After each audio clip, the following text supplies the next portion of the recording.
সারা দেশে নির্বাচনী প্রচারণা থাকলেও ভোটের আমেজ নেই বরগুনার মাঝের চরে। প্রায় ৩,০০০ মানুষের বসবাস থাকলেও সেখানে নেই কোনো প্রার্থীর গণসংযোগ। স্থানীয়রা জানান, অতীতের সংসদ নির্বাচনেও কোনো প্রার্থীর দেখা পাননি তারা।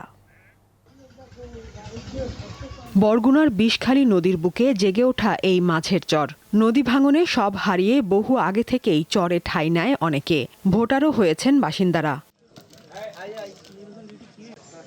বরগুনার দুটি আসনের নির্বাচনী প্রচারণা চলছে, কিন্তু নির্বাচনের আমেজ নেই এই চরের মানুষের মাঝে।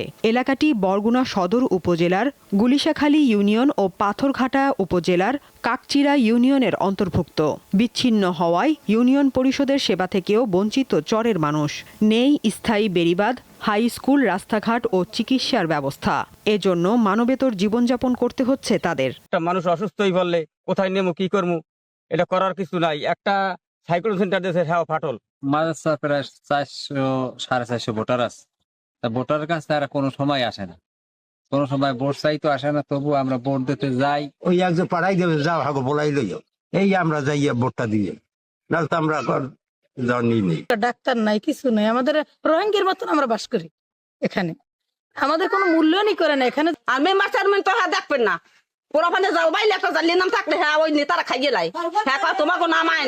অবশ্য এখানকার বাসিন্দাদের ধরা মাছ ও উৎপাদিত সবজি জেলার চাহিদা মেটাচ্ছে। চরবাসীর নাগরিক সমস্যা সমাধানের দাবি সচেতন মহলের। দুটো উপজেলার কয়েক হাজার মানুষ সেখানে বসবাস করছে।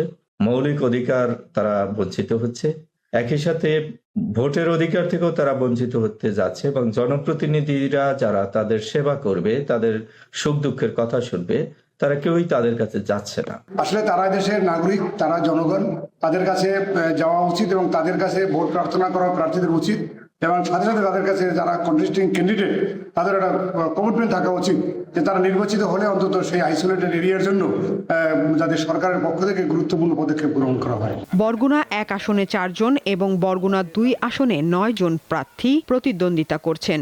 এদের কেউই খোঁজ নেননি চরবাসীর। সাদিয়া চৌধুরী, দীপ্ত, বার্তা কক্ষ।